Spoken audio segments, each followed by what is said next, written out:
In Cedar Grove, a small town where kindness still trumps convenience, Jack Morrison had exactly two treasures: his 8-year-old daughter Emma and the bicycle that carried him between his 3 jobs. When he spotted a well-dressed woman stranded by the roadside one autumn evening, he offered her his only means of transportation without hesitation.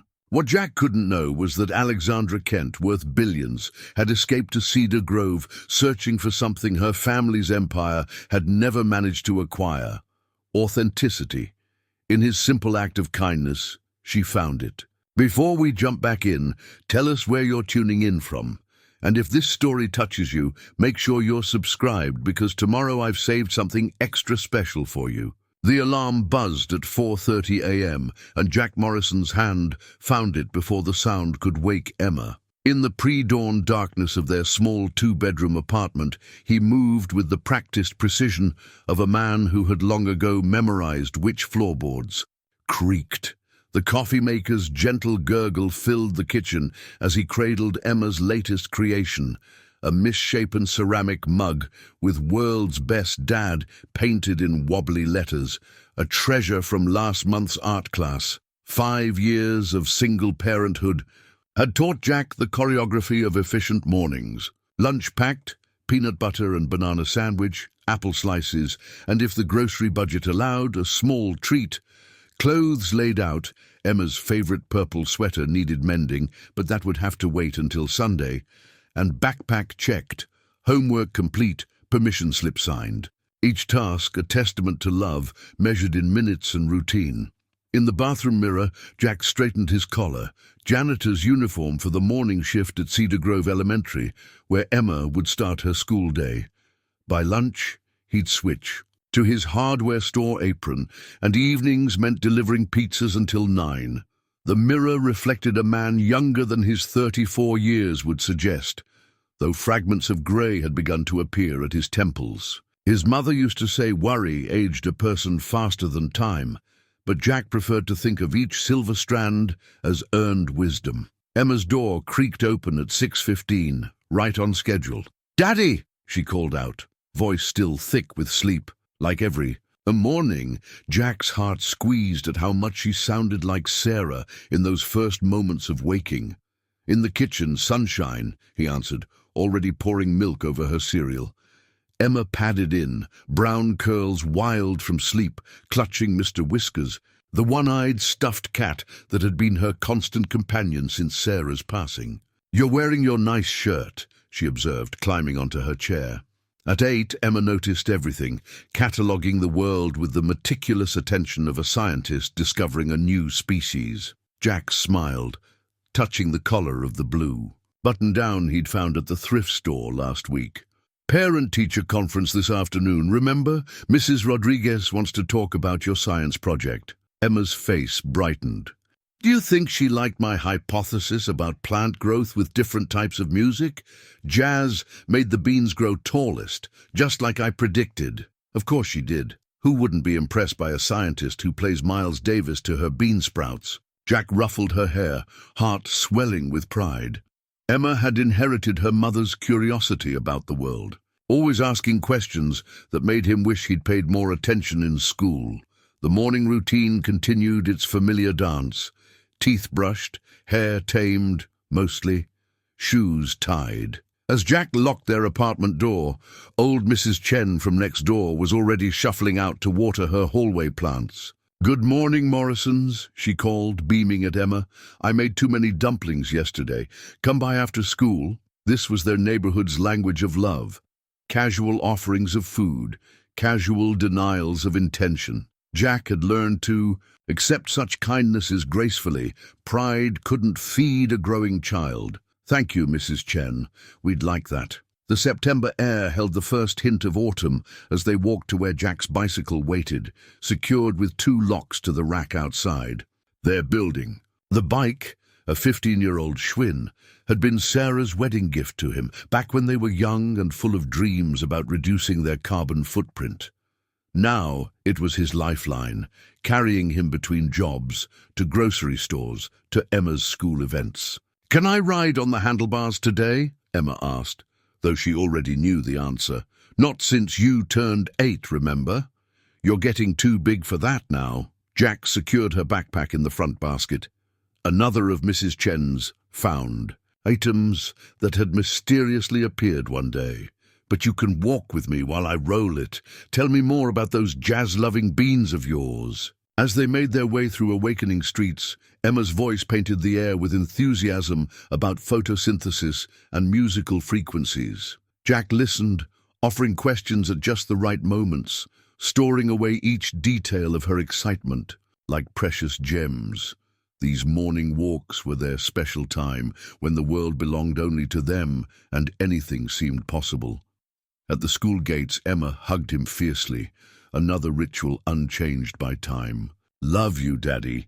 Don't forget to eat lunch today. Love you too, sunshine. And I won't forget, I packed an extra sandwich just like you asked. He watched her skip away, purple sweater brightening the morning, and felt the familiar ache of pride and worry that had become his constant companion since becoming a single parent. Mounting his bicycle, Jack began the day's first journey, mentally calculating the hours until he'd see her again. The bike's well-oiled chain hummed beneath him, each revolution carrying him forward into another day of making ends meet, of being enough, of keeping promises to a wife no longer there and a daughter who deserved the world.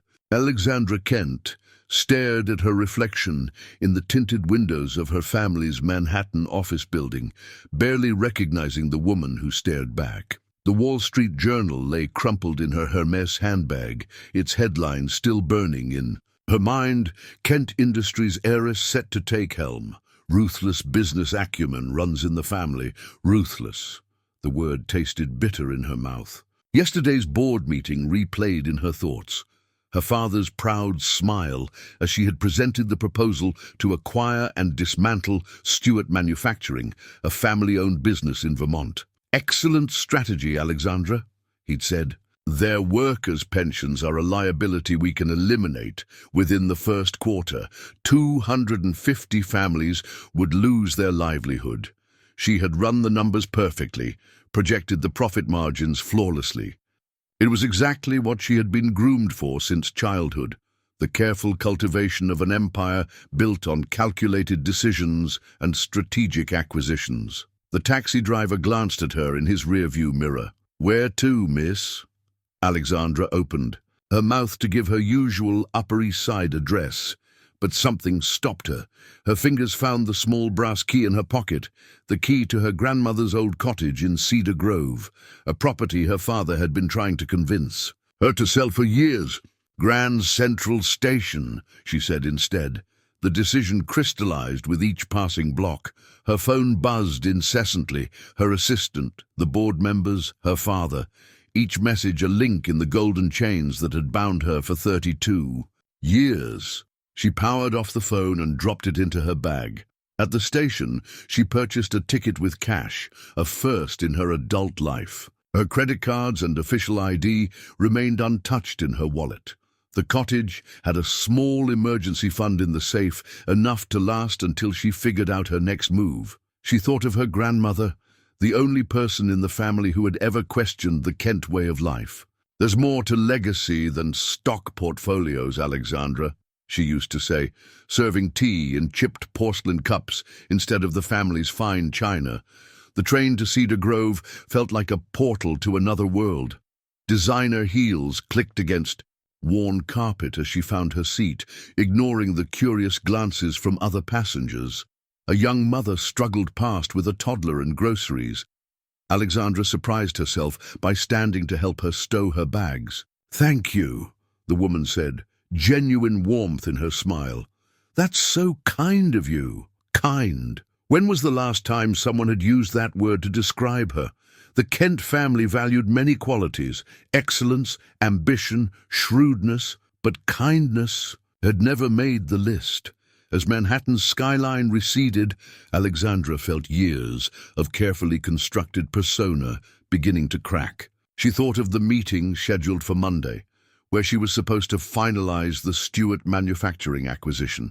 In her bag, beside the crumpled newspaper, lay the folder containing all the devastating details. workforce reduction. Plans, asset liquidation strategies, projected profits from the sale of the manufacturing facility. The countryside rolled past her window, autumn colors painting the world in warm hues, so different from the steel and glass of her usual surroundings. Her grandmother's stories of Cedar Grove began to surface in her memory. Tales of community festivals, of neighbors helping neighbors, of a life measured in moments rather than millions. The sun was setting when the train finally pulled into Cedar Grove's modest station. Alexandra stepped onto the platform, her heels immediately catching in the uneven boards. The station's single employee, an elderly man reading a paperback, barely glanced up. No one here knew her face, despite it gracing the covers of business magazines. No one cared about her net worth or her Harvard MBA or her perfect succession and plan to the Kent empire. She started walking, her designer luggage rolling awkwardly on the unpaved sidewalk. The cottage was 2 miles away, but she needed the time to think, to breathe, to begin shedding the weight of expectations she'd carried for so long. Somewhere in the distance, a dog barked. A screen door slammed. The evening air carried the scent of someone's dinner cooking. This wasn't a permanent solution. She knew that. Eventually, the real world would catch up. But for now, with each step away from the station, Alexandra Kent, heiress and CEO in waiting, began to disappear, leaving behind just Alexandra, a woman in impractical shoes, searching for something she couldn't yet name. The heel snapped exactly halfway between the grocery store and her grandmother's cottage. Alexandra stumbled, catching herself against a fence post as her ankle twisted. Perfect. The sun was setting, her arms ached from carrying bags of basic supplies, and now her favorite Louboutins were casualties of Cedar Grove's uneven sidewalks. 3 days into her self-imposed exile, and the universe seemed determined to remind her of how ill-equipped she was for normal life. She'd spent 20 minutes in the grocery store aisle that morning, staring at different brands of bread, realizing she'd never actually bought her own groceries before. A quick mental calculation told her she was still at least a mile from the cottage. Her phone remained resolutely powered off in her bag, insurance against tracking and temptation. She shifted the grocery bags, grimacing at the growing blisters on her palms. The sound of bicycle wheels spinning and a child's laughter drifted down the street. Alexandra looked up to see a man walking his bike beside a young girl in a purple sweater, their heads close together in animated conversation. "But Daddy, if the plants like jazz so much, maybe we should play them some rock and roll too, just to be scientific about it." "Careful there, sunshine. Mrs. Rodriguez might not appreciate AC/DC blasting in the science lab." They were about to pass her when the girl noticed Alexandra's predicament. "Daddy, look, that lady needs help!" Jack Morrison's first impression of Alexandra was one of contradictions. Designer clothes that seemed out of place on Cedar Grove's modest streets, but there was something vulnerable in her expression that caught him off guard. She stood with one shoe off, grocery bags clustered around her feet like uncertain children. "Are you all right?" he asked, already assessing the situation with the efficiency of a parent used to solving problems on the fly. Alexandra felt heat rise in her cheeks. "I'm fine, really. Just a broken heel and poor planning on my part." Emma darted forward, peering at the damaged shoe with fascination. "That's a really pretty shoe, even broken." "Emma," Jack said gently, "remember what we said about giving people space?" But Alexandra found herself smiling at the child's directness. "Thank you.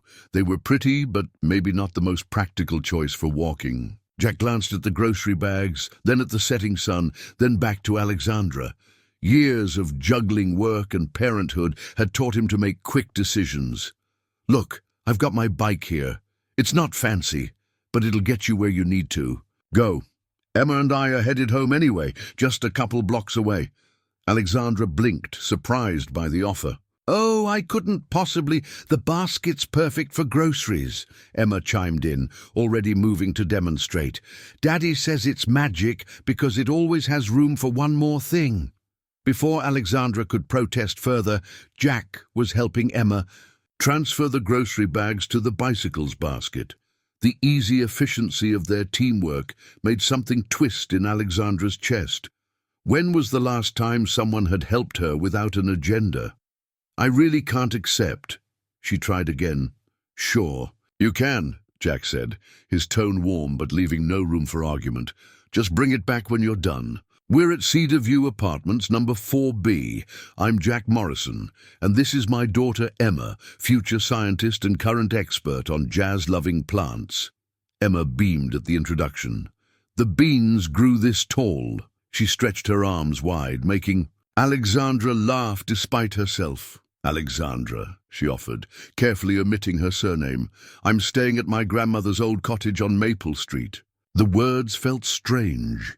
The first true thing she'd said about herself in days. Jack helped steady the bike as she awkwardly mounted it, her remaining heel making the process less than graceful. The old Kent place? He asked, and Alexandra's heart skipped a beat before she realized he was simply making conversation. Nice spot. The garden used to be beautiful. It still could be, Emma said thoughtfully. Plants just need love and jazz music. The bike was old, but impressively well-maintained, everything about it speaking of care and attention.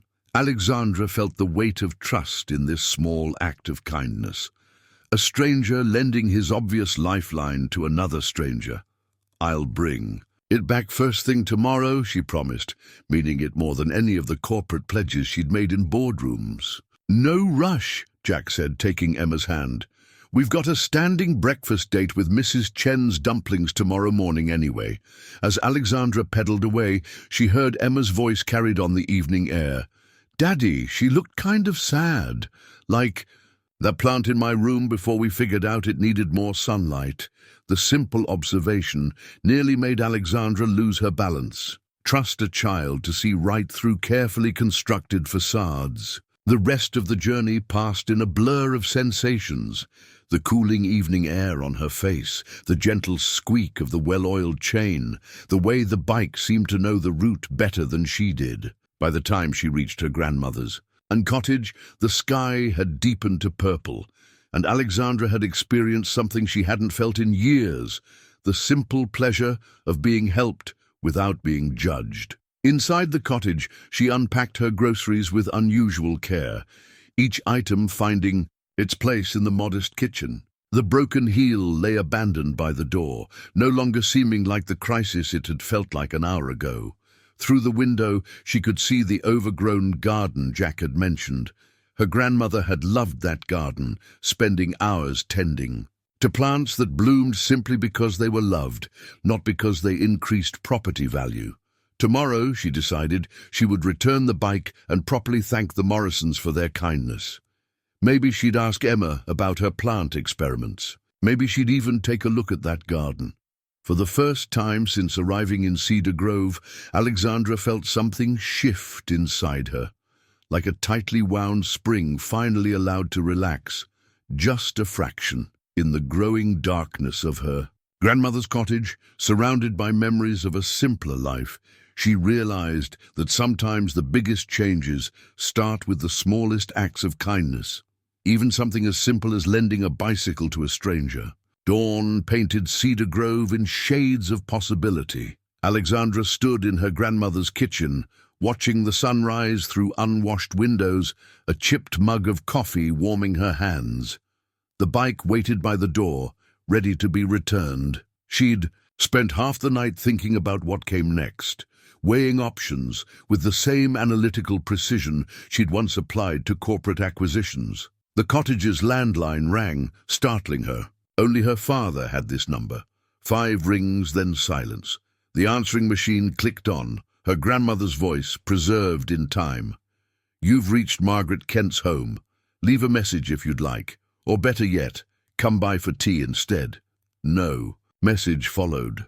Alexandra released a breath she hadn't realized she'd been holding. An hour later, she pushed open the door of the Cedar Grove diner. The bike safely returned to the Morrisons' apartment with a thank-you note tucked in its basket. The breakfast rush was in full swing, the air thick with coffee and conversation. Sit anywhere you like, honey, called a waitress, her name tag reading Betty. Coffee. Alexandra slid into a booth, the vinyl seat cracking slightly under her. Wait. Yes, please. The menu before her was laminated, its corners soft with age. Prices that would have barely covered the tip at her usual Manhattan breakfast spots bought full meals here. She found herself studying the other patrons. A retired couple sharing toast, workers in construction gear huddled over massive plates. Of eggs, a young mother entertaining a toddler with a game of peekaboo. First time in town, Betty asked, returning with coffee. No, Alexandra replied, surprising herself with the surge of emotion that followed. I used to visit my grandmother here when I was young. Margaret Kent? Betty's face softened with recognition. Maggie, Lord, she made the best apple pies for the Harvest Festival. Always had time to listen to everyone's troubles, that woman. You staying at her place? For now, Alexandra said carefully. I'm taking some time to figure things out. Aren't we all, honey? Betty winked. Now what'll you have? Our blueberry pancakes were your grandmother's favorite. The pancakes, when they arrived, tasted nothing like the artisanal brunches Alexandra was used to. They were better, unpretentious, generous, served with real maple syrup in a sticky plastic pitcher. Each bite felt like permission to stay. After breakfast, she walked Cedar Grove's main street, seeing it with new eyes. The hardware store where Jack worked caught her attention. She could see him through the window, helping an elderly customer select paint colors. He smiled at something the woman said, and Alexandra found herself smiling too. The local real estate office was wedged between a second-hand bookstore and a pharmacy. Inside, a bell chimed softly as she entered. Welcome to Cedar Grove Realty. A woman called from behind a desk cluttered with papers. I'm Carol. What can I help you with? Alexandra squared her shoulders. I'm looking for a small apartment to rent. Something modest, preferably furnished. Carol's eyes lit up. Well, isn't that something? We just had a unit open up at the Maple Street Apartments. Nothing fancy, mind you, but clean and quiet. Most of our tenants have been there for years. An hour later, Alexandra held keys to a one-bedroom apartment that cost less per month than a single business dinner in Manhattan. The furniture was mismatched, the carpet slightly worn, but the windows looked out over a small park where children played after school. Walking back to her grandmother's cottage to collect her things, Alexandra's phone weighed heavy in her bag, still turned off. The business world she'd left behind would be in an uproar by now, meetings missed, deals hanging in limbo, her father probably furious. But for the first time in years, maybe ever, she felt like she could breathe. In the cottage kitchen, she found an old notepad in a drawer. Her grandmother's handwriting filled the margins with recipe notes and phone numbers of neighbors. Alexandra turned to a fresh page and began to write, Dear Father, I'm safe. But I won't be returning to New York or Kent Industries. Some legacies aren't measured in stock prices. She paused, remembering Emma's earnest face describing her plant. Experiments, Jack's quiet dignity as he'd offered his bike to a stranger, Betty's easy acceptance of her presence in the diner. These people measured worth differently here. The rest of the letter flowed easily.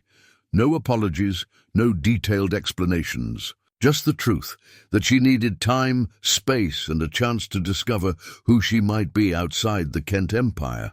As evening settled over Cedar Grove, Alexandra unpacked her single suitcase in her new apartment.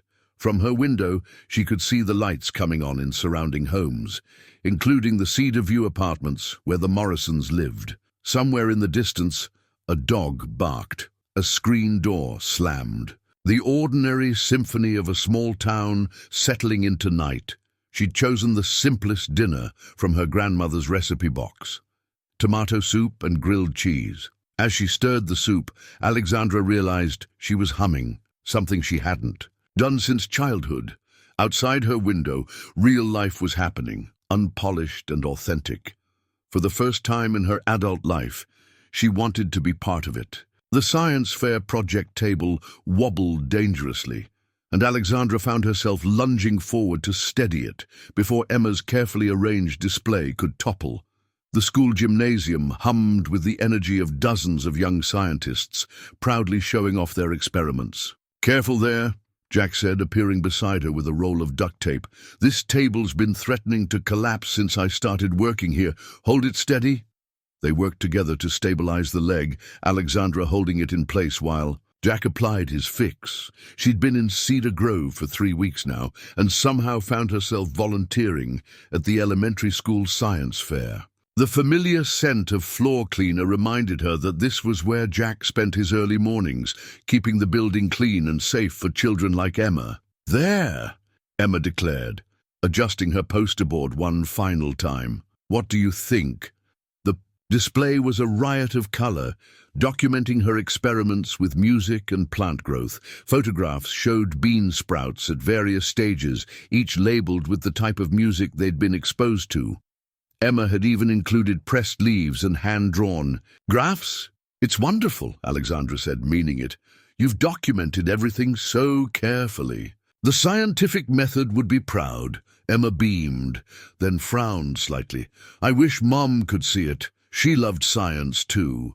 Jack's hand found his daughter's shoulder, squeezing gently. Alexandra watched the wordless exchange between them, a way they held each other up in moments like these.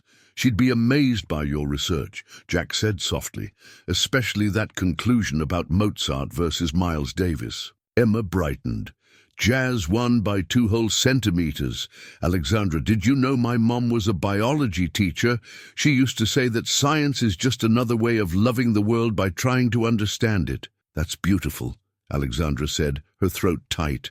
"And very wise." The gym filled with more families, and Emma threw herself into explaining her project to anyone who stopped by. Alexandra watched as Jack circulated, picking up trash, adjusting chairs, always in motion. During his brief breaks, he'd return to Emma's table, pride radiating from him as he listened to her enthusiastic explanations. Later that evening, after the science fair had wound down and Emma's project had earned an honorable mention, they found themselves at the diner. Betty didn't even need to take their order anymore.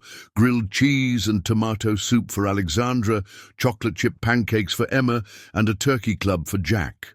And then Billy's volcano actually worked, Emma recounted, still buzzing with excitement. But some of the lava got on Jessica's plant growth chart, and Alexandra helped her fix it with her fancy pen. "Speaking of fixing things," Jack said, "I noticed you working in your grandmother's garden yesterday. Making any progress?" Alexandra nodded, surprised he'd noticed. "Slowly. Emma's been giving me tips about talking to the plants, though I draw the line at playing them jazz at 7 in the morning." "That's the best time," Emma protested. "They're just waking up." Their laughter drew smiles from other diners. They'd become a familiar sight here, the three of them sharing meals and stories. Emma pulled out her sketchbook, something she carried everywhere, and began drawing what looked like a garden full of musical instruments. "For you," she said, sliding the finished drawing across the table to Alexandra.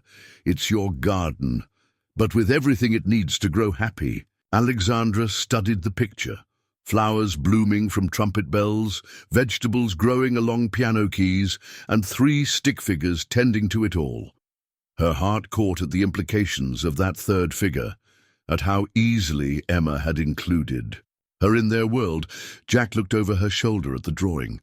"Those are some lucky plants," he said softly, and Alexandra felt the weight of something unspoken in his words. The diner's bell chimed as new customers entered. Through the window, Cedar Grove's main street was settling into evening shop lights, glowing warm against the darkening sky. Emma continued drawing. Jack nursed his coffee, and Alexandra felt herself settling too, not into darkness, but into something that felt surprisingly like belonging. "We should plant something together," Emma announced suddenly. "In your garden, something that likes jazz." "I'd like that," Alexandra said, meeting Jack's eyes over their daughter's head. His smile held the same mix of wonder and caution. She felt this careful thing growing between them, as delicate as Emma's bean sprouts, but just as determined to reach toward the light. The burner phone vibrated against Alexandra's hip as she knelt in her grandmother's garden. pulling weeds beside the newly planted tomatoes. Emma had insisted they name each plant. These were Miles and Ella, in keeping with the jazz theme. Alexandra pulled off her gardening gloves and checked the message. Board meeting scheduled for tomorrow.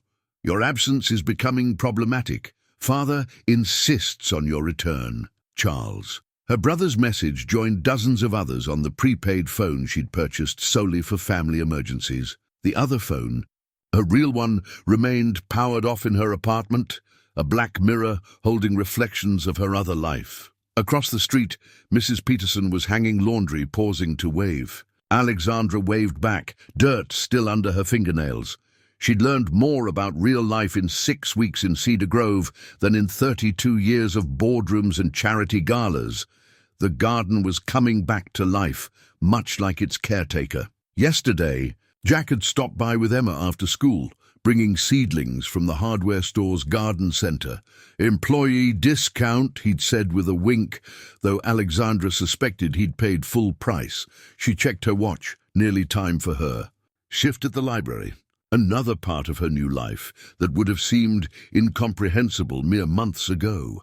Mrs. Rodriguez, Emma's science teacher and the head librarian, had offered her the part-time position after they'd talked books during the science fair. The salary was barely pocket change compared to her former world, but the satisfaction of honest work felt rich in ways she was only beginning to understand. Inside the cottage, Alexandra changed quickly, trading garden-stained clothes for a simple blouse and slacks. The local newspaper lay open on her kitchen table, and her heart stopped at the headline, Kent Industries' acquisition of Stewart Manufacturing halted.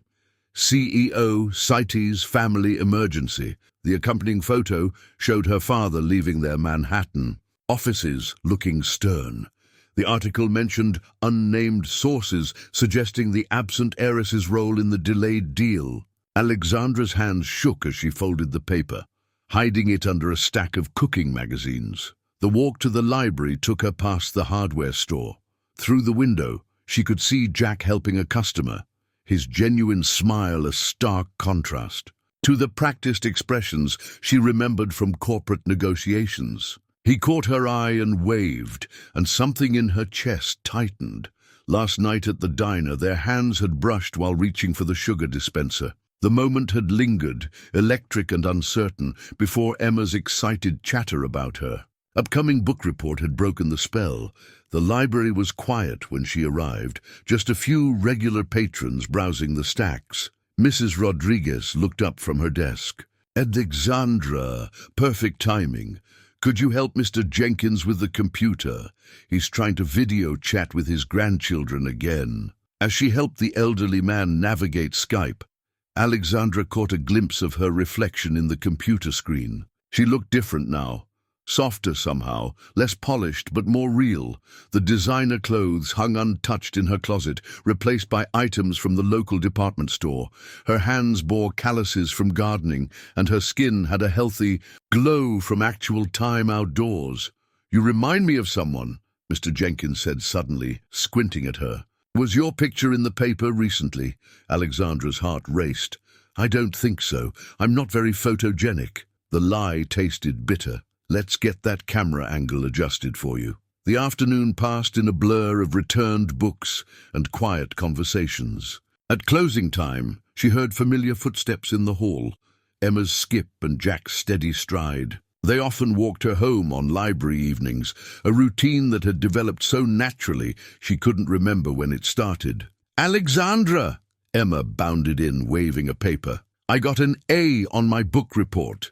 And Mrs. Chen made dumplings again. She sent extra for you." Jack followed more slowly, carrying a paper bag that certainly contained said dumplings. Their eyes met, and Alexandra felt the now familiar warmth spread through her chest. He looked tired. She knew he'd been picking up extra shifts at the hardware store lately. "Congratulations on the A," she said to Emma, but her attention was split between the girl's excited chatter and the growing weight of her secrets. Every day, every genuine moment, every soft look from Jack made the truth harder to tell. As they walked home through Cedar Grove's twilight streets, Emma skipping ahead to examine interesting rocks and leaves, Jack's hand brushed against Alexandra's. And not by accident this time. Their fingers intertwined briefly, tentatively, before separating. "Thank you," she said softly. "For what?" "For making me feel real." He looked at her curiously, but Emma called out about finding a four-leaf clover, and the moment passed. Alexandra watched them both bend over the discovery, heads close together, and felt the walls of her two worlds pressing closer. The burner. Phone sat heavy in her pocket, a constant reminder that reality had a way of catching up, no matter how far you ran. But watching Jack and Emma, their simple joy in finding luck in ordinary places, Alexandra wondered if perhaps she'd been wrong about which reality mattered most. The Cedar Grove Harvest Festival banner sagged in the middle, and Alexandra found herself once again steadying a ladder while Jack made repairs. The town square buzzed with preparation, volunteers setting up booths, the scent of baking pies, drifting from the community center kitchen, and Emma darting between activities with boundless energy. "You know," Jack called down, securing the banner's corner, "my mom always said you can tell a lot about someone by how they handle a ladder." "Emergency," Alexandra laughed, remembering the corporate team-building exercises that were supposed to foster trust. None had felt as natural as this. "And what does my ladder-holding technique tell you? That you're stronger than you look." He descended, landing beside her with a gentle thud. Their shoulders touched briefly, neither moving away. "Emma's got her heart set on winning the pie contest this year. I heard. She's been practicing with Mrs. Chen all week, something about jazz music making the crust flakier." They watched as Emma helped Mrs. Rodriguez arrange pumpkins around the storytelling area. In the 2 months since the science fair, their lives had woven together in countless small ways. Sunday dinners at Mrs. Chen's, impromptu gardening sessions, quiet evenings in the library while Emma did her homework. "The festival committee asked if you'd help judge the preserves competition," Jack mentioned, coiling the extra rope. "Apparently your grandmother was the jam and jelly expert for 20 years running." Alexandra felt the familiar warmth that came whenever the town connected her to Margaret Kent, rather than the Kent Industries empire. "I'd love to, though I should warn you, my culinary expertise mostly involved knowing which restaurants took late dinner reservations. You managed those grilled cheese sandwiches last week just fine, after you showed me how to tell when the bread was perfectly toasted." Their eyes met, both remembering that evening in Alexandra's small kitchen. Emma had fallen asleep on the couch while they talked late into the night, Jack sharing stories about Sarah, Alexandra carefully editing tales from her past to hide the wealth and privilege. A crash from the community center interrupted the moment. "Dad," Emma called, "we need your magic fixing powers. The pie display wobbles worse than my science fair table." "Duty calls," Jack said with a smile. "Still on for the opening ceremony tonight?" Alexandra nodded, watching him jog toward the building. Her grandmother had loved this festival, she remembered. The cottage's photo albums were full of pictures. Margaret Kent, in her element, surrounded by community rather than corporate success. The afternoon passed in a blur of activity. Alexandra found herself drawn into various tasks, helping Betty set up the diner's booth, sorting donated books for the library's sale, learning the intricate politics of preserve judging from Mrs. Peterson. Every interaction reinforced what she'd discovered about Cedar Grove. Here, wealth was measured in relationships rather than dollars. As dusk approached, the square transformed. String lights twinkled overhead. Music drifted from the makeshift stage, and the smell of hot cider and barbecue filled the air. Children ran between booths, faces painted like autumn leaves. Alexandra spotted Emma proudly arranging her pie among the contestants, Jack nearby pretending not to hover anxiously. "It's nice, isn't it?" Mrs. Chen appeared beside her, offering a paper cup of cider. "Seeing them happy." Alexandra accepted the drink, understanding the deeper meaning in the old woman's words. The entire town had watched Jack struggle as a single parent, had rallied around him and Emma in ways that made Alexandra's throat tight with emotion. "They deserve it," she said softly. So do you, dear. Mrs. Chen patted her arm. Margaret would be proud to see you here. She always said the Kent fortune had nothing on the riches of a small-town heart. Before Alexandra could respond to this uncomfortable proximity to truth, Emma bounded over. It's starting! Come on, you have to see the lanterns. They joined the crowd gathering for the opening ceremony. Jack appeared beside them as the mayor began his speech about community and tradition. In the growing darkness, Alexandra felt Jack's fingers find hers, twining together as naturally as autumn leaves falling. Emma leaned against her other side, warm and trusting. Look! They're letting the lanterns go. Paper lanterns rose into the night sky, carrying wishes and dreams. Alexandra watched them float away, these gentle lights ascending without corporate jets or golden parachutes. She thought of her father's definition of success, of board meetings and billion-dollar deals, and realized how far she'd drifted from that world without feeling like she was falling. Make a wish, Emma whispered. Alexandra squeezed Jack's hand, felt Emma's head rest against her shoulder, and wished simply for more of this. More ordinary moments that felt extraordinary. More chances to be the person Cedar Grove believed her to be. The festival hummed. Around them, a celebration of small-town life that no longer felt small at all. Tomorrow would bring preserve judging and pie contests, Emma's excitement and Jack's quiet strength. For now, Alexandra stood between them, watching lanterns rise, like new possibilities into the autumn night, and felt truly, completely present, in a way no corporate success had ever managed to achieve. The envelope sat unopened on Jack's kitchen table, but he already knew what it contained. The school's logo in the corner and the weight of official letterhead told him everything he needed to know. He'd been dreading this moment since the start of the semester. Emma's gifted program fees were due. His daughter's voice drifted through the apartment window.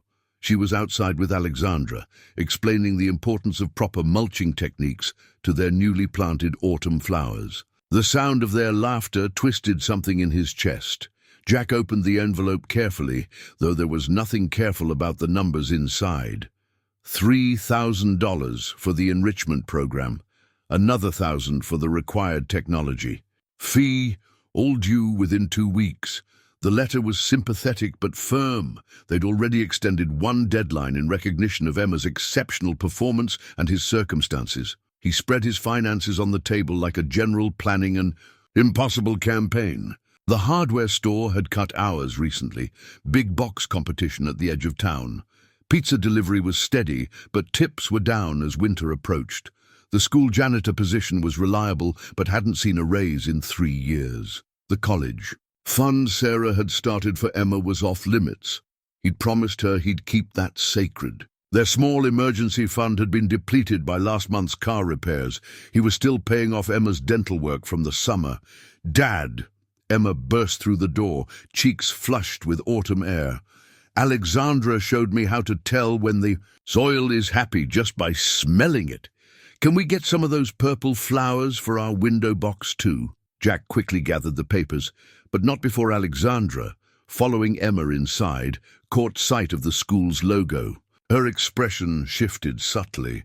She'd been a regular volunteer at the school, long enough to recognize official correspondence. Hey, Sunshine, Jack managed to smile. Purple flowers sound great. Why don't you draw up some plans for the window? Box, show me where everything should go. Emma nodded eagerly, pulling out her ever-present sketchbook. Alexandra moved toward the kitchen, her casual offer to make tea carrying the weight of unspoken understanding. They worked in comfortable silence. Emma drawing, Jack reviewing bills, Alexandra preparing tea with the familiarity of someone who'd made herself at home in their space. Outside, Cedar Grove was settling into evening, lights appearing in windows like stars coming out. Dad? Emma looked up from her drawing. Can we get the supplies this weekend? The garden centre has a sale. The question landed like a stone in still water. Jack felt Alexandra's attention sharpen, though she didn't turn from the kettle. We might need to wait a bit, Sunshine. Maybe plan the design first, make sure we know exactly what we want. Emma's face fell slightly before brightening. That's smart. Alexandra always says good gardens need planning, like my science projects. Later, after Emma had gone to bed with promises of garden planning tomorrow, Alexandra lingered in the kitchen. Jack could feel the question forming in the air between them. "The gifted program," he said finally, answering before she could ask. "They've been patient, but—" He trailed off, unwilling to speak the full truth of his failure. Alexandra was quiet for a long moment. When she spoke, her voice carried an odd tension. "The school must have scholarship programs?" "Already tried. Too many budget cuts this year." Jack straightened the pile of bills, each motion precise. "I'll figure something out. Maybe pick up some extra shifts at the hardware store." Jack. Alexandra's hand touched his shoulder, and he had to resist the urge to lean into the comfort she offered. "Let me help. I have some savings." "I can't." The words came out sharper than intended. "You're not. We're not." The silence that followed held all their undefined moments, all the careful ways they'd been moving towards something neither had dared to name. "I care about Emma," Alexandra said softly. "And you, I know." Jack finally met her eyes. "That's why I can't." Alexandra withdrew her hand slowly, and Jack felt the loss like a physical thing. She gathered her coat, movements deliberately calm. At the door, she paused. "Sometimes accepting help isn't weakness," she said. "Sometimes it's just love." The door closed behind her with a gentle click. Jack sat in his kitchen, surrounded by papers that told him he wasn't enough, and thought about Alexandra's words, about love, about pride, about all the ways a person could be rich or poor. In her room, Emma's jazz music played softly to her window box plants. Jack remembered Sarah's voice.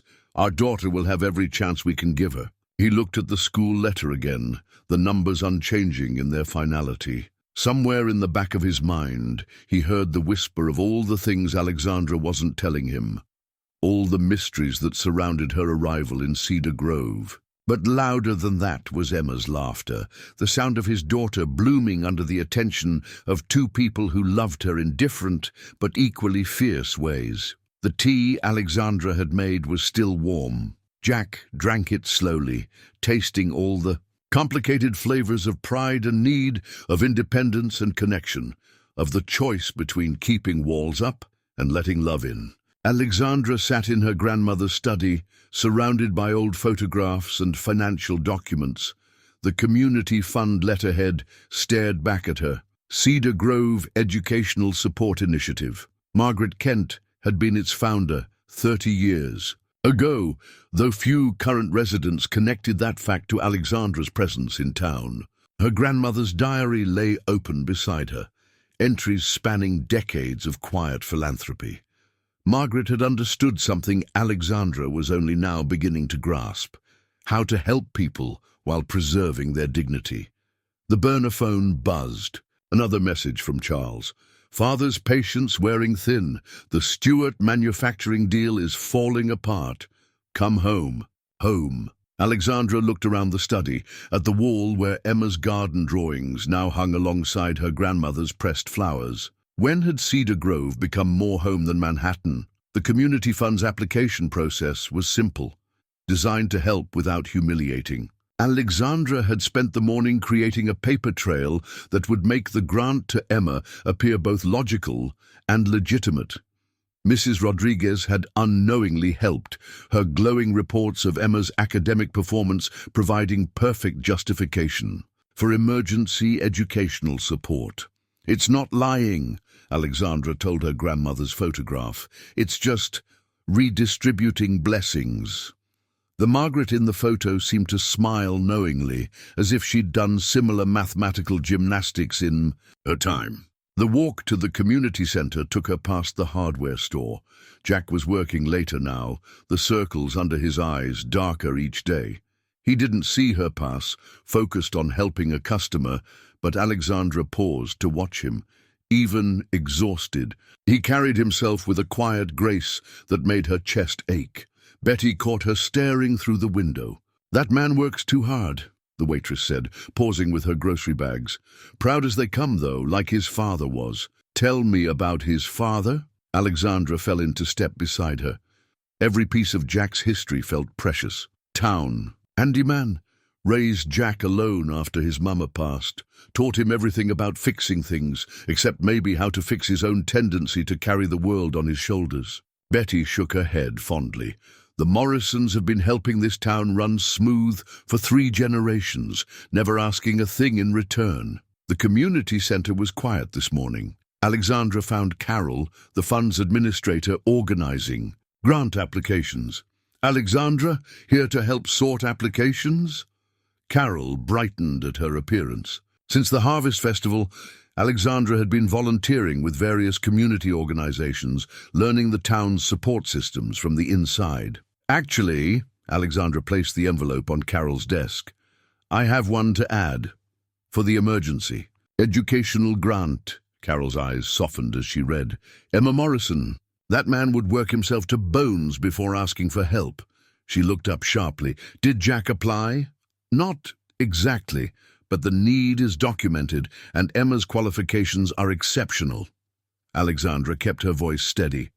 Everything's in order? Carol studied the application, then Alexandra's face. Margaret Kent used to do things like this, find ways to help that let people keep their pride. She smiled slightly. You remind me of her sometimes. Alexandra's heart stuttered.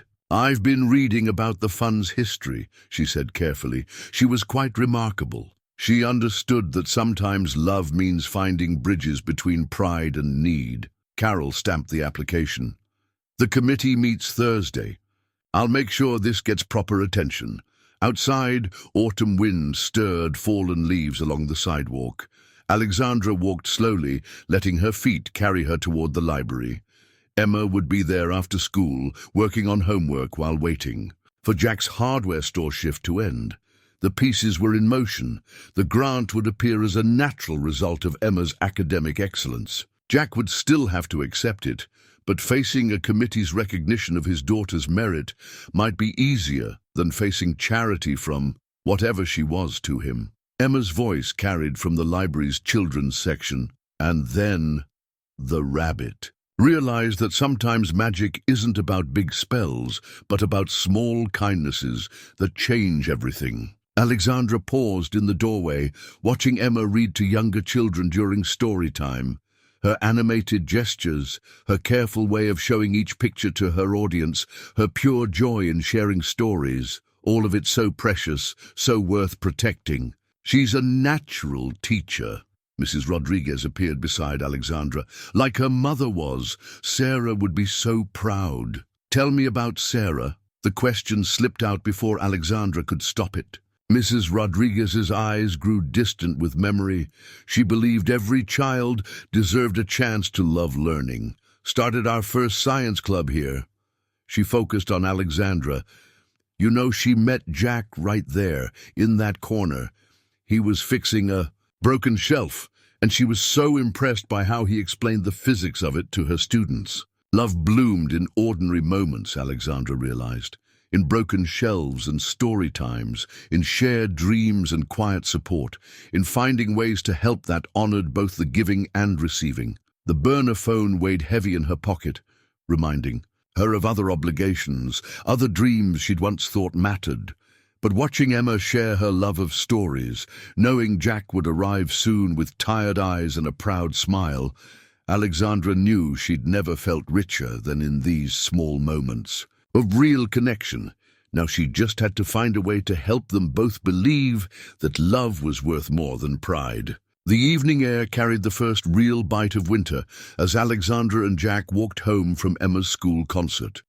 Emma had gone ahead with Mrs. Chen, excited about promised hot chocolate and cookie decorating, leaving them alone in the gentle snow that had begun to fall. She was amazing, Alexandra said, thinking of Emma's confident solo in the school choir's rendition of Winter Wonderland. Sarah loved music too. Jack's voice was soft, remembering. She used to sing Emma to sleep every night. He paused, then added, I haven't talked about her much lately. Does that bother you? Jack considered this as they walked, snowflakes catching in his dark hair. No, he said finally. It feels right. like she'd want us to be finding joy again. The word us hung in the air between them. They'd stopped walking, standing beneath the glow of a street lamp. Snow swirled in the light, making everything feel somehow both magical and deeply real. "Jack," Alexandra began, her heart pounding. All her corporate training, all her practiced poise, meant nothing in this moment of pure truth. "I need to tell you something." But Jack had turned to face her, and the expression in his eyes made the words die in her throat. He reached up slowly, brushing snowflakes from her hair with a gentleness that made her chest ache. "I know there are things you're not telling me," he said quietly. "I see it sometimes when you think no one's watching, like you're carrying something heavy." Alexandra's breath caught. But I also see who you are here now. With Emma. With the town. With me." His hand moved to cup her cheek, warm against the cold air. "And that feels real." The last of her carefully constructed walls crumbled. Alexandra leaned into his touch, letting herself be simply present in this moment. The snow fell silently around them, and somewhere in the distance, church bells chimed the hour. "It is real," she whispered. "This is the most real I've ever been." The kiss, when it came, felt inevitable as gravity. Jack's lips were warm despite the cold, and his arms around her were both gentle and sure. Alexandra melted into him, tasting snowflakes and truth and possibility. They parted slowly, foreheads touching. Jack's smile held a touch of wonder. "Mrs. Chen will be wondering where we are. Emma will have eaten all the cookies," Alexandra agreed, but neither of them moved. "Let her," Jack said softly and kissed her again. Later they would join Emma and Mrs. Chen, their cold hands warming around mugs of hot chocolate, their slightly rumpled appearance drawing knowing smiles from the old woman.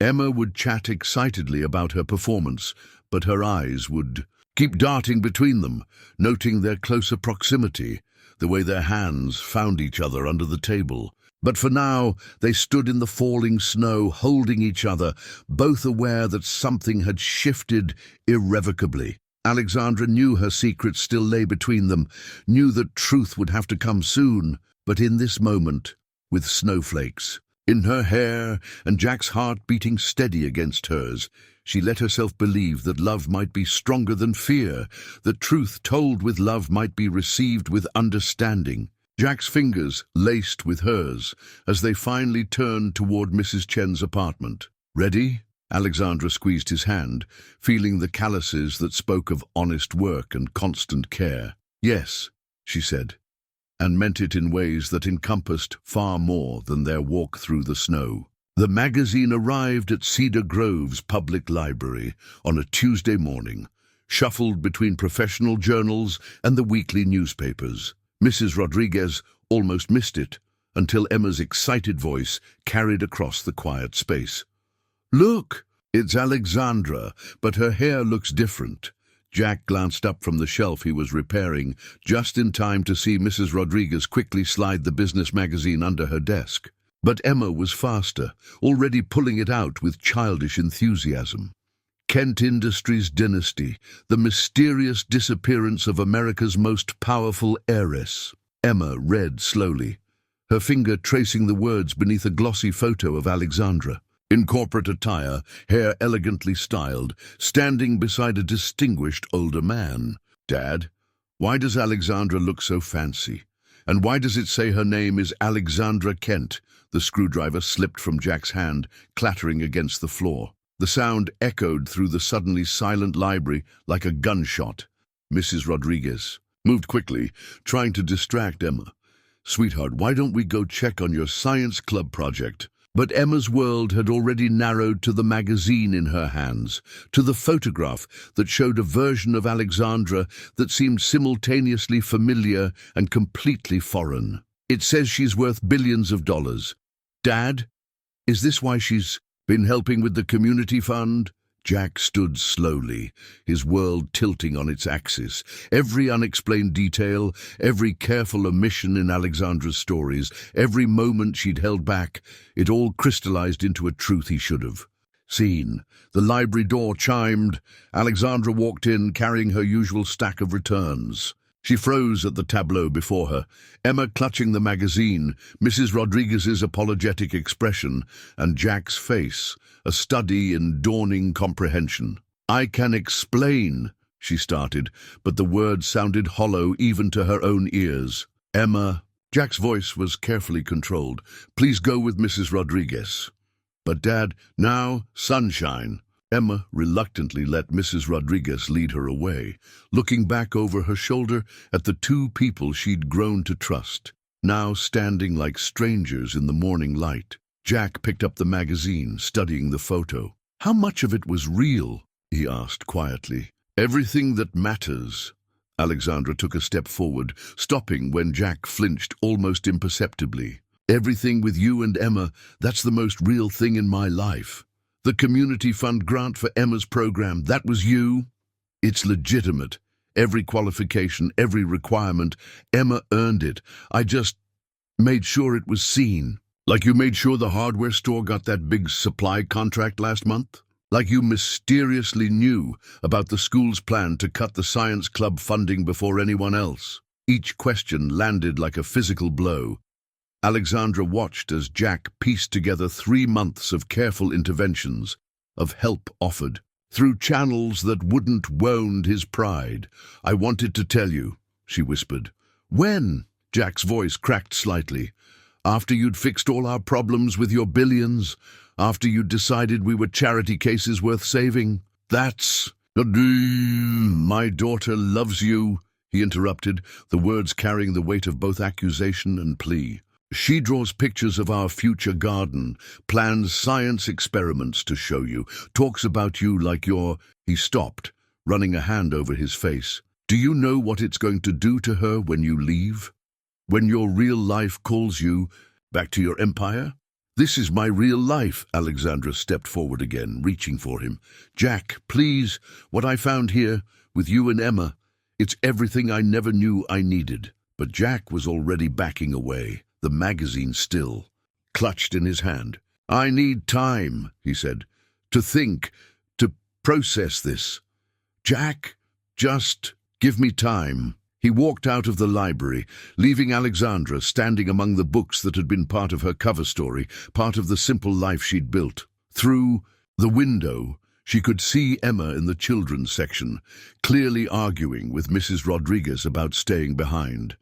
The magazine lay abandoned on a table, Alexandra's other self staring up at her with practiced confidence. In the photo, she stood beside her father at a charity gala, both of them wearing expressions that revealed nothing, felt nothing, risked nothing. Now, watching Jack's retreating figure through the window, Alexandra realized that the real risk had never been in leaving that world behind.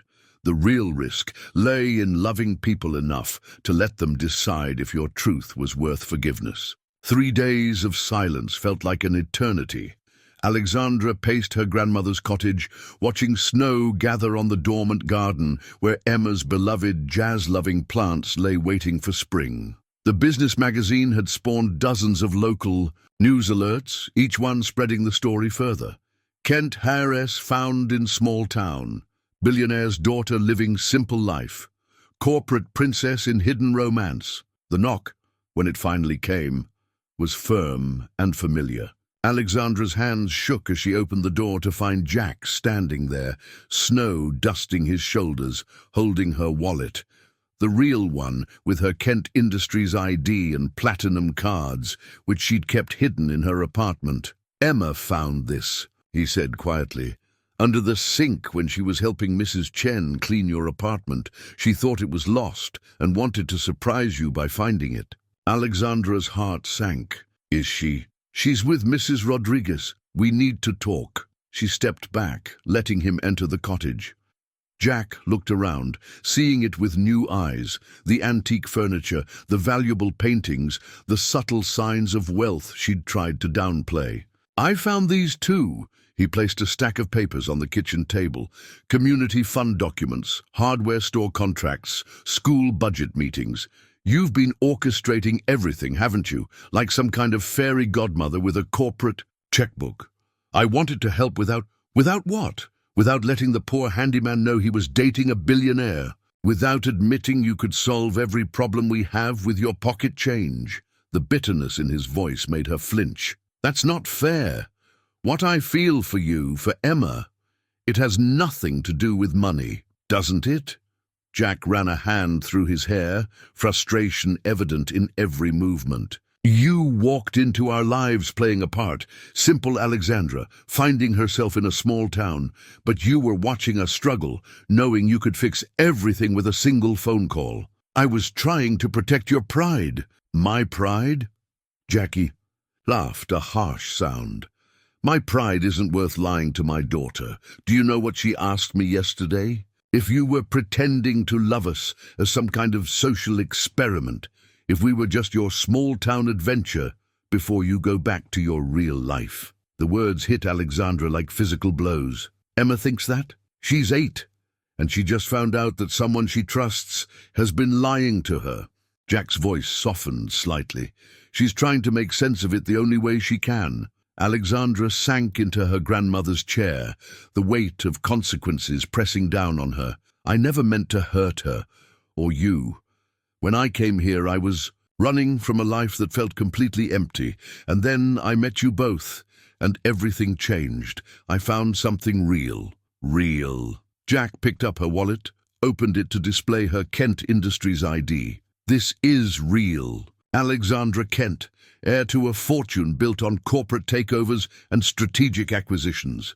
The woman who was supposed to dismantle Stewart Manufacturing and fire hundreds of workers. That's who you really are. No, Alexandra stood, sudden anger, giving her strength. That's who I was supposed to be. But this town, you, Emma, you showed me who I could be instead. Someone who helps because she cares, not because it's a tax write-off. Someone who loves garden vegetables grown to jazz music and science projects about bean sprouts and quiet moments in a small-town library. She moved closer to him, close enough to see the conflict in his eyes. I should have told you the truth sooner. I was afraid of losing this, losing you. But everything I felt, everything we shared, that was real. More real than anything in my old life. Jack didn't step away, but she could feel the careful distance he maintained. How can I believe that? How can I trust anything when it's all been built on lies? Because you know me, Alexandra whispered. Not Alexandra Kent, the heiress. Just Alexandra, who burns grilled cheese and needs help staking tomato plants and falls in love with a man who teaches his daughter that kindness matters more than success. The word love hung between them, its first utterance both a declaration and a plea. Jack closed his eyes briefly, and Alexandra could see him wrestling with everything. Pride, trust, love, betrayal. Emma wants to see you, he said finally. She has questions, a lot of them, and she deserves honest answers. Yes, Alexandra agreed immediately. Anything she wants to know. I'll bring her by tomorrow. Jack moved toward the door, then paused. For what it's worth, I understand why you did it, why you ran, why you hid the truth.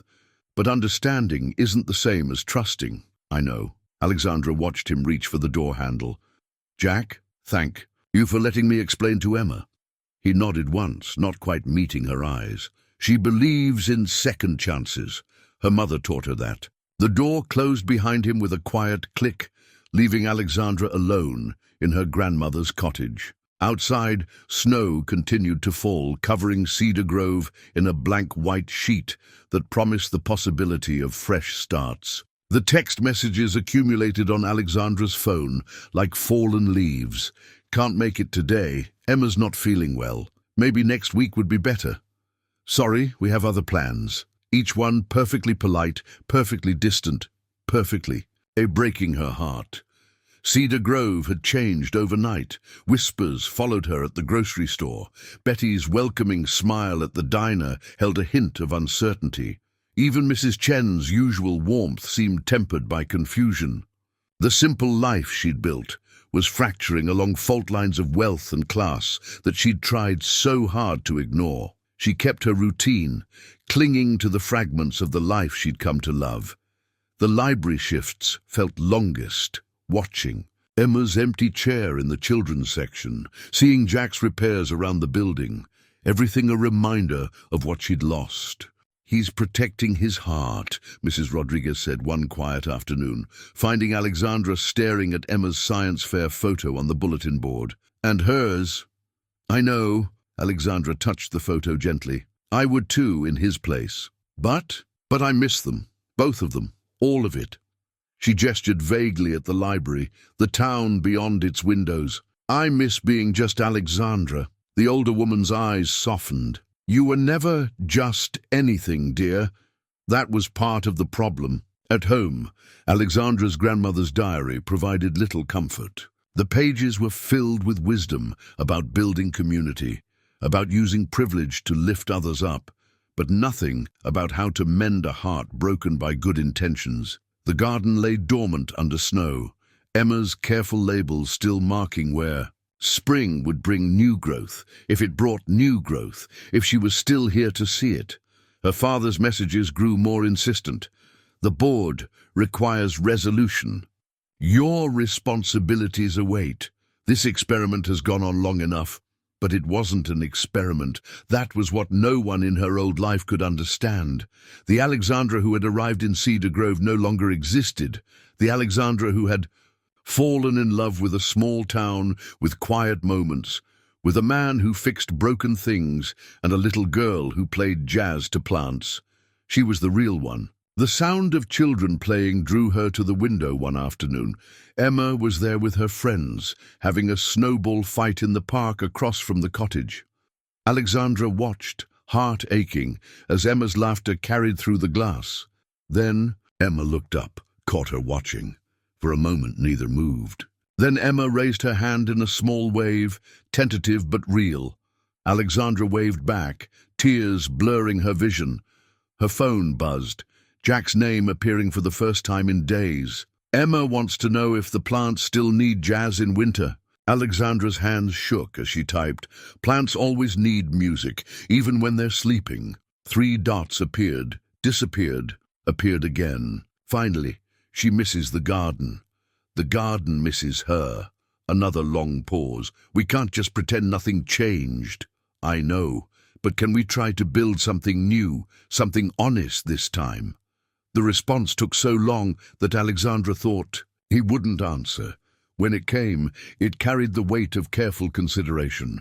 "I don't know." She watched Emma play in the snow, remembering all their shared moments, science projects and bedtime stories, garden planning and quiet confidences. How could she explain that her deception had grown from love, not calculation? That every lie had hurt her too, had felt like a betrayal of the truth they were building together. "I understand," she texted back, "but I'm not going anywhere. Whatever you decide, whatever happens, Cedar Grove is home now. The real me, the whole truth belongs here." No response came, but across the street, Emma waved again before running off with her friends. It wasn't forgiveness, wasn't even acceptance, but it was something. A crack in the wall of silence, a seed of possibility waiting beneath the snow. Alexandra turned away from the window, toward the pile of papers on her grandmother's desk. Legal. Documents, bank statements, everything she needed to make her situation permanent. Not as the hidden heiress or the corporate princess in exile, but as Margaret Kent's granddaughter, carrying on a legacy of quiet community support and genuine connection. If Jack and Emma never fully let her back into their lives, she would learn to live with that. But she wouldn't run away again. Some things, once found, were worth fighting for, even if the fight meant simply staying, simply proving day by day that love could be stronger than pride, that truth could heal what lies had broken. Outside, snow continued to fall on Cedar Grove, covering old tracks, making space for new paths to be formed when spring finally came. The Kent family's private jet landing at Cedar Grove's small regional airport was like a shark swimming into a pond of goldfish. Alexandra heard about it from Betty first. The diner's morning regulars had watched it descend, sleek and predatory, bringing her old world crashing into her new one. "Your father and brother are at the mayor's office," Betty said, pouring coffee Alexandra hadn't ordered. talking about economic development opportunities. Her tone made the words sound like a diagnosis. Alexandra's hands clenched under the counter. Of course they'd come like this, not to find her, but to acquire her like any other asset that had wandered off the balance sheet. Through the diner's window she saw Jack walking Emma to school. They were running late today. Emma's backpack was half unzipped, papers threatening to escape. Alexandra fought the urge to run out, to help, to warn them. The bell above the diner's door chimed. "Hello, sister dear." Charles Kent stood in the doorway, immaculate in a suit that cost more than most Cedar Grove residents made in a month. Behind him, their father waited by a black town car, phone to his ear, already reorganizing the world to his liking. The prodigal daughter playing small-town citizen. Charles slid onto the stool beside her. "Though I hear you've been more than playing." "A handyman, Alexa." "Really?" The childhood nickname hit like a slap. Alexandra straightened, drawing on years of boardroom battles. "His name is Jack. And whatever you're planning, Charles, don't." Her brother's smile didn't reach his eyes. "Planning? We're here to help. Father's already arranged everything. The hardware store's parent company is eager to sell. We'll modernize it, expand it. Your handyman could manage it, a significant step up from changing light bulbs, wouldn't you say?"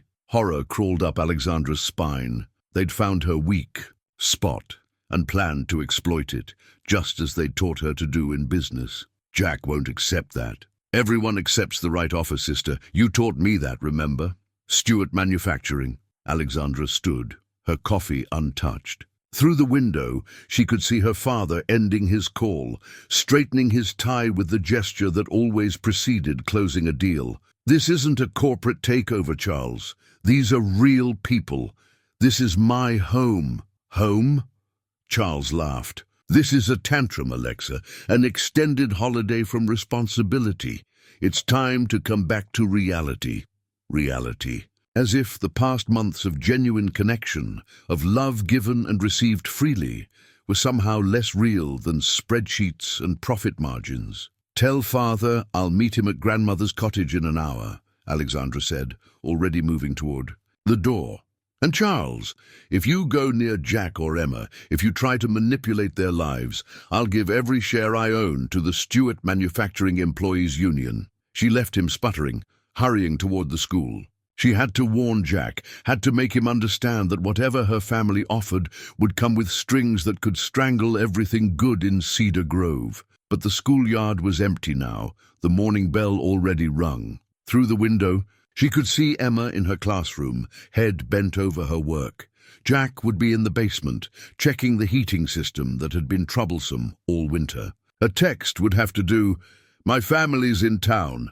Please don't talk to them. Don't accept anything they offer. I'll explain everything." His response came quickly. "Already met your father. Town council meeting in an hour." Alexandra's heart stopped.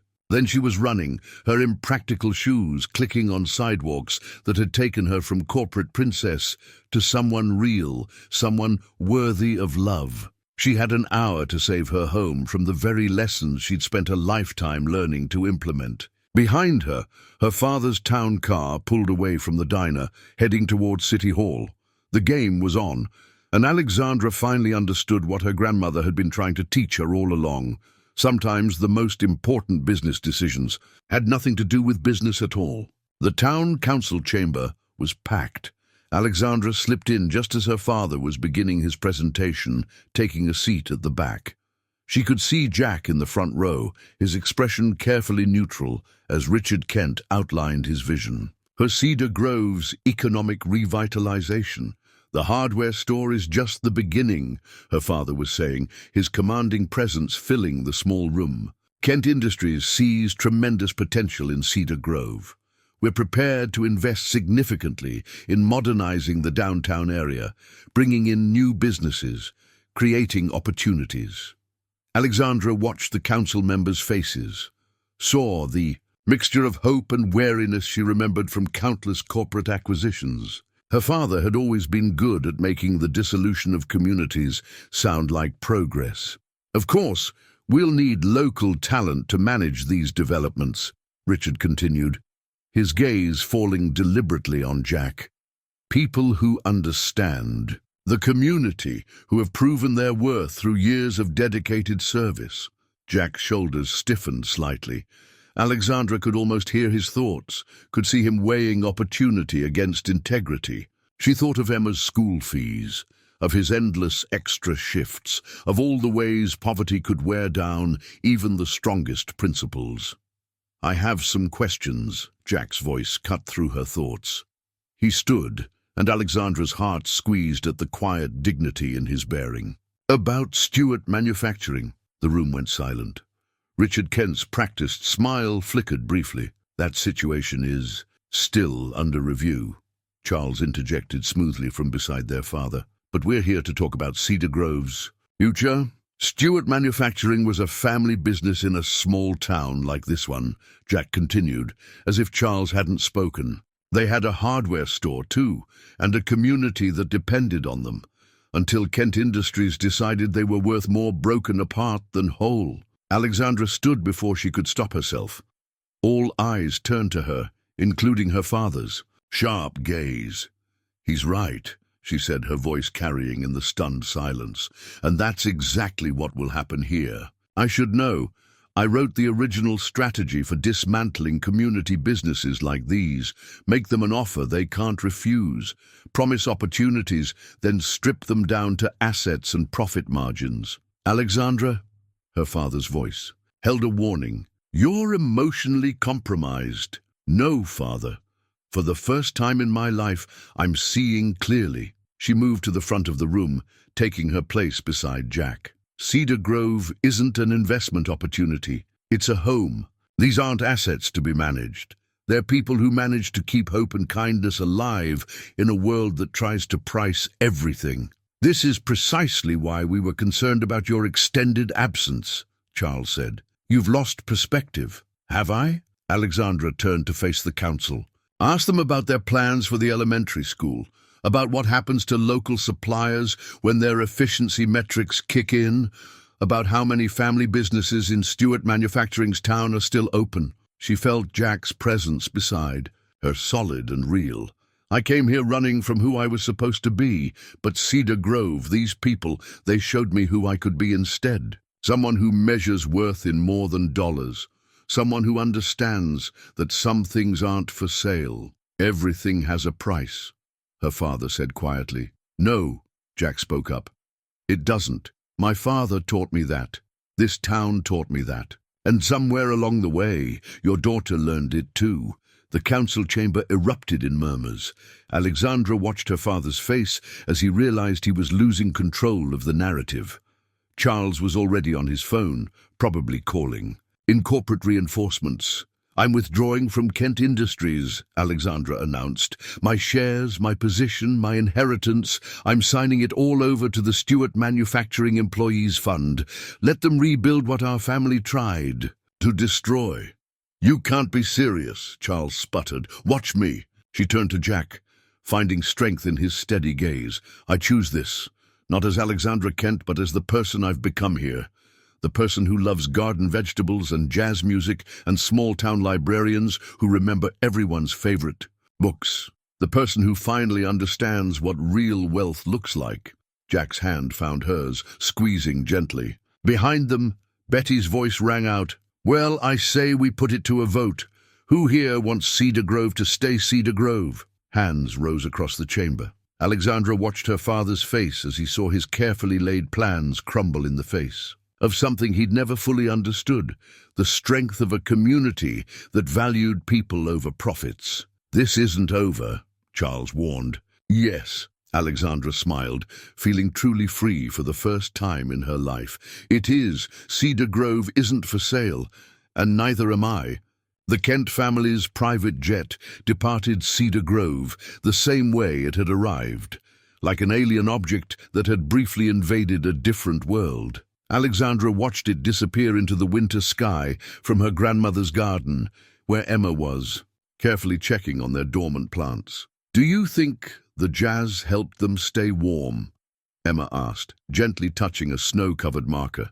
"Through the winter?" "I'm sure it did," Alexandra answered, her voice thick with emotion. It was the first time Emma had spoken directly to her since the truth had come out. Plants know when people love them. Like people know. Emma looked up at her, eyes serious. Even when there are secrets? Alexandra knelt in the snow beside her. Emma, I'm so sorry I wasn't honest with you. You deserved the truth from the beginning. Dad says sometimes people hide things because they're scared, not because they're bad. Emma's mittened hand found Alexandra's. Were you scared? Terrified, Alexandra admitted. Scared of being just my family's money, scared of losing the real connections I found here, scared of losing you and your dad. But you chose us, Emma said, over everything. I heard you in the meeting. You chose being real instead of being rich. The simple wisdom of children, Alexandra thought, could cut through any amount of adult complexity. Yes, because real love is worth more than any amount of money. That's what Mom always said. Emma's voice was quiet. That real love builds things up instead of breaking them down. From the garden gate came the sound of footsteps crunching on snow. Jack stood there, carrying 3 cups of what smelled like hot chocolate from Betty's diner. Thought you two might need warming up, he said, his voice carrying a warmth that had been missing these past weeks. Garden planning is serious business in winter. Emma bounced up to take her cup, leaving Alexandra and Jack to share a look heavy with unspoken words. Since the town council meeting 2 days ago, they'd been navigating a new territory. Not quite the easy closeness they'd had before, but not the painful distance of recent weeks either. The Stewart manufacturing papers are signed, Alexandra said, accepting her cup. Everything's been transferred. I'm officially just Margaret Kent's granddaughter now, with a small inheritance and a lot of garden space. Jack nodded slowly. Betty told me your brother came by the diner before they left. Said something about you throwing away your future. He never understood that I'm not throwing it away. I'm choosing it. Alexandra watched Emma drawing patterns in the snow with a stick. A future with real connections, real purpose. A future where love matters more than leveraged buyouts. It won't be easy, Jack said softly, living simply after having everything. I never had everything. Alexandra met his eyes. Not until I had nothing except what really mattered. Emma's voice carried across the garden. Dad! Alexandra! Look, what I found! She held up a small green shoot poking through the snow near the garden wall. Life! It's growing even in winter! They moved together to examine her discovery. Jack's hand found Alexandra's as they knelt beside Emma. And this. Time neither pulled away. Mrs. Rodriguez says there's going to be a spring carnival, Emma continued excitedly, to raise money for the school science program. Can we all help? I want to do a booth about plants and music and hope. Hope?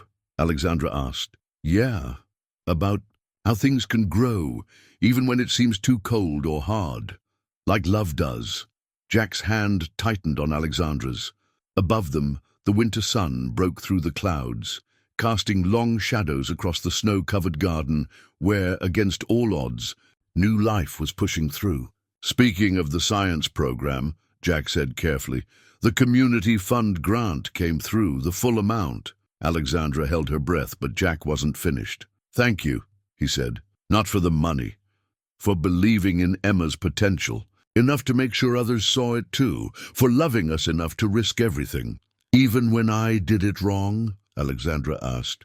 Especially then, Jack smiled, because that's when it was clearest that your heart was in the right place, even if your methods needed work. Emma threw her arms around both of them, nearly spilling their hot chocolate. Can we make the garden bigger in spring? Mrs. Chen says she has seeds from her family in China, and I've been reading about companion planting, and as Emma's plans spilled out, Alexandra leaned into the embrace of her chosen family. Around them, Cedar Grove went about its daily life. Betty's diner sign flipping to lunch specials, the library cart being wheeled out with Mrs. Rodriguez's daily book display, Mr. Jenkins walking his dog past the garden gate with a knowing smile. This, Alexandra thought, was true wealth. The richness of belonging, the abundance of love given and received freely, the prosperity of a life measured in moments rather than millions. Spring came to Cedar Grove like a long-held breath finally released. Alexandra stood in her grandmother's garden, now her garden, officially, after signing the last of the transfer papers, watching Emma demonstrate her latest scientific discovery to a group of eager third-graders. "See?" Emma adjusted the small speaker playing Miles Davis. "The plants growing near the jazz grow differently than the ones near classical music. We're measuring the difference every day and graphing it." The science club had overflowed her grandmother's garden, spreading into neat experimental plots, where students tested various theories about music and plant growth. Mrs. Rodriguez called it the living laboratory. Emma called it paradise. Jack appeared beside Alexandra, his hand finding its familiar place at the small of her back. "The hardware store's morning shift is covered," he said. "I can stay for the whole presentation." Since declining the Kent Industries offer, the hardware store had seen an unexpected boom in business. The town's response to the attempted corporate takeover had been to support their local businesses with fierce loyalty. Jack had hired 2 part-time workers to help manage the increased traffic, giving him more time with his family. Family. The word still felt new and precious to Alexandra. Not the cold corporate dynasty of her past, but this warm, growing thing built on love and trust and second chances. "Miss Alexandra?" One of Emma's classmates raised her hand. "Is it true you used to be a billionaire?" Before Alexandra could answer, Emma stepped in with the confidence of someone who knew the real story. "She still is rich," Emma said, "just not with money. She's rich with love and gardens and knowing how to fix grilled cheese sandwiches just right." A ripple of laughter went through the assembled parents and teachers. Alexandra felt Jack's quiet chuckle beside her. "And don't forget," Emma continued seriously, "she's rich with jazz-loving plants and science experiments and having the best dad in the world to share it all with." Alexandra's heart swelled. The ring in her pocket, a simple band Jack had given her last night as they sat in their favorite booth at Betty's Diner, seemed to pulse with warmth. The children dispersed to their various experimental plots, Emma leading them like a tiny professor. Alexandra watched as her soon-to-be stepdaughter explained companion planting and the importance of talking kindly to growing things. "She's so much like Sarah," Jack said softly, "but also her own person. Sarah would have loved seeing her like this. She would have loved seeing you like this too." Alexandra squeezed his hand. Happy, at peace. The garden had become a symbol of their journey, the careful tending, the patient growth, the faith that something beautiful would emerge from humble beginnings. What had started as Alexandra's hiding place had transformed into a community gathering spot, a place of learning and connection. Mrs. Chen appeared with her famous dumplings, setting up a small table near the garden entrance. Betty followed, with thermoses of coffee and hot chocolate. The spring carnival was next week, but these impromptu garden gatherings had become a regular occurrence in Cedar Grove. "Did you see the news?" Mrs. Rodriguez joined them, tablet in hand. "Stewart Manufacturing is reopening under employee ownership. They're restoring the hardware store there too." Alexandra smiled, thinking of the corporate shares she'd signed away. Her father still wasn't speaking to her, and Charles sent periodic texts about her irrational choices, but she'd never felt more certain of any decision. "Sometimes," she said, watching Emma demonstrate the proper way to measure plant growth to her attentive audience, "the best business decision is choosing not to treat everything like business." Jack's arm tightened around her waist. "Speaking of decisions," he whispered, "have you thought about when to tell her?" Alexandra touched the ring in her pocket. "Maybe during the carnival. She's been so excited about her science booth." "Dad!" "Alexandra!" Emma's call interrupted them. "Come, quick, I think the jazz beans are dancing." They joined the circle of laughing children watching plants sway in the spring breeze, their shadows dancing on soil that had once seemed dormant but now burst with life. Alexandra looked around at these people who had become her true fortune. Jack's steady presence beside her, Emma's boundless enthusiasm, the community that had taught her the real meaning of wealth. "Before we continue," she said to the assembled group, "tell us where you're watching from, and if this story touches your heart, make sure you're subscribed because tomorrow we're planting something extra special." Emma's face lit up with understanding. "Is it time for the big surprise, the one that means we'll all be together forever?" Jack laughed. "Nothing gets past you, does it, sunshine?" "Nope," Emma beamed. "Just like Mom always said, love grows best when you pay attention to all the little details." In the garden her grandmother had loved, surrounded by the future she had chosen. Alexandra felt the last pieces of her old life fall away. Here, among the jazz-loving beans and science experiments, between the hardware store and the library, in the heart of a small town that had taught her the true meaning of worth, she was finally completely home. The ring in her pocket wasn't just a promise to Jack and Emma, it was a promise to herself, to Cedar Grove, to the person she had become, that some investments paid dividends in love, that some growth couldn't be measured in dollars, and that the richest life was one cultivated in the soil of genuine connection. Spring sunlight caught the morning dew, making the garden sparkle like the diamonds Alexandra had left behind. But these jewels, these moments of pure joy, of family, of belonging, were worth more than any fortune she had surrendered. They were the real treasure, one that grew richer with every passing day.